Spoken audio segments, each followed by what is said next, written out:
I want to build on this table here that we drew out some molecular geometries.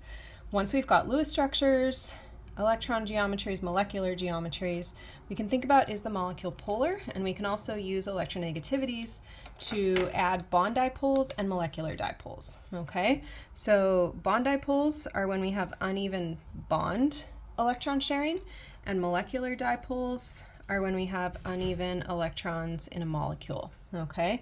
And those uneven electrons in the molecule, we can kind of think of those as being a summary of where you'd find the electrons in the molecule. Specifically, are the electrons veering to one side or the other, okay? So in order to figure this out, you need a couple things. You need an electronegativity table, which you should have in your notes, and then you also need the knowledge of what your class is using as cutoffs kind of for our electronegativity differences. So in my class, I've told you that from 0 to 0.4 is a non-polar bond. In other words, atoms are sharing electrons evenly. From 0.5 to 1.9 is a polar bond. In other words, electrons are being shared unevenly, and we might use a little blue arrow to say, hey, electrons are getting pulled this direction. And then if we're over 2.0, then we have an ionic bond, and that's where we aren't just tugging electrons, we now have a positive ion and a negative ion, okay? So we're gonna be really focusing on nonpolar and polar bonds.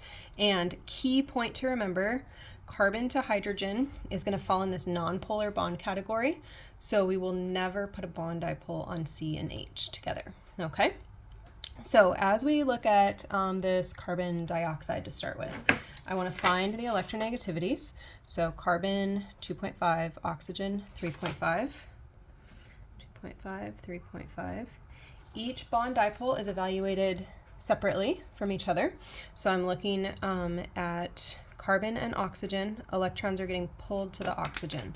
So I could draw a bond dipole like this. I don't need two, I just need one per bond, okay, even if it's a double bond or a triple bond. And on the other side, electrons are getting pulled to this oxygen.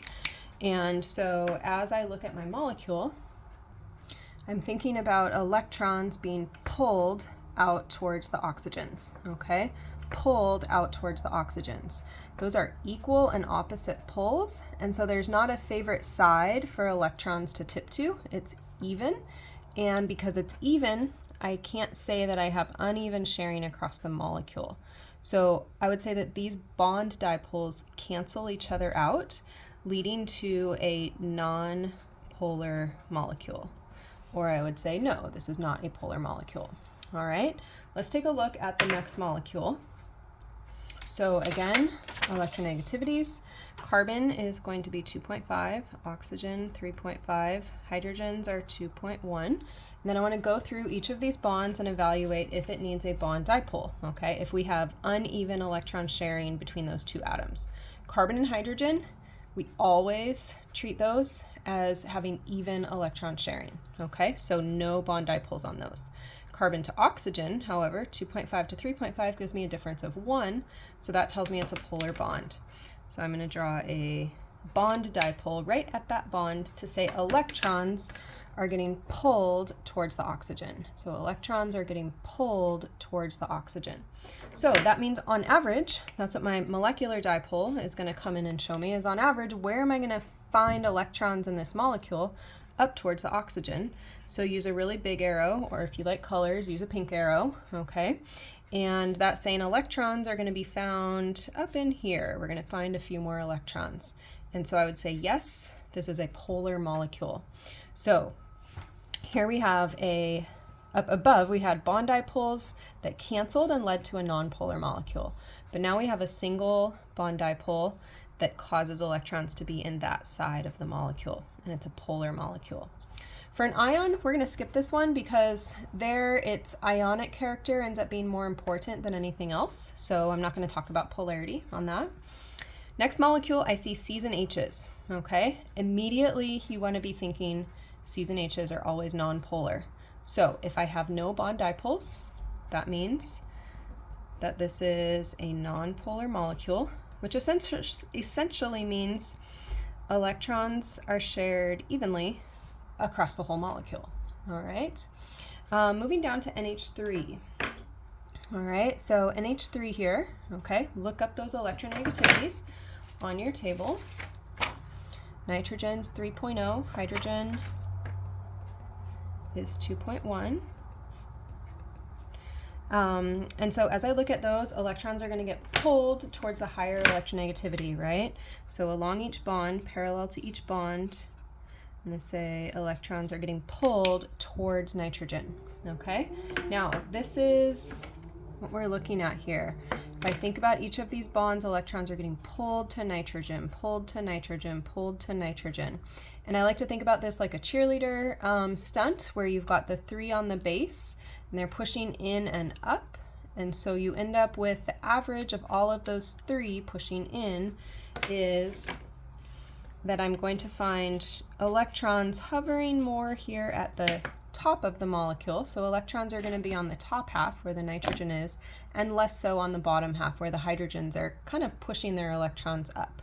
All right. So because I have that molecular dipole, big arrow, I say yes, this is a polar molecule. All right, and that's the same yes that I put up here. Finally, water, and hopefully this one will be something you can do in your sleep pretty soon. All right, look up those electronegativities. Oxygen is 3.5, hydrogen is 2.1. All right, you may have already heard us talk about in lab this semester that water is polar, but now we're going to understand why. Okay, so 3.5 is going to pull those electrons.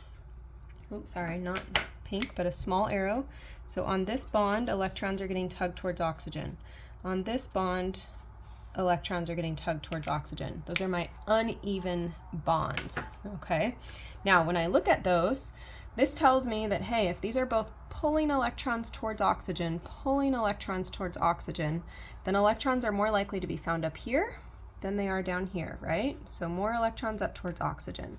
So the way we represent that is with a big arrow, or a big pink arrow, to say that, hey, electrons are found up towards the oxygen. You don't have to shade it. I'm just kind of giving you that idea that electrons are more so up top here. All right. And then again, that means that yes, this is a polar molecule. So you can see a few options here. Bond dipoles cancel, nonpolar. No bond dipoles at all, nonpolar. If I have one bond dipole, molecular dipole is going to match it. If I have 3 bond dipoles, take the average of them and push electrons. If I have 2 bond dipoles, take the average or draw down the middle, and that will tell you where electrons go. So I hope that helps you think through everything on this page, all the way from drawing Lewis structures to finding electron groups, drawing in the right molecular geometry, and then figuring out polarity. So do lots of practice, and you'll be getting better at this in no time.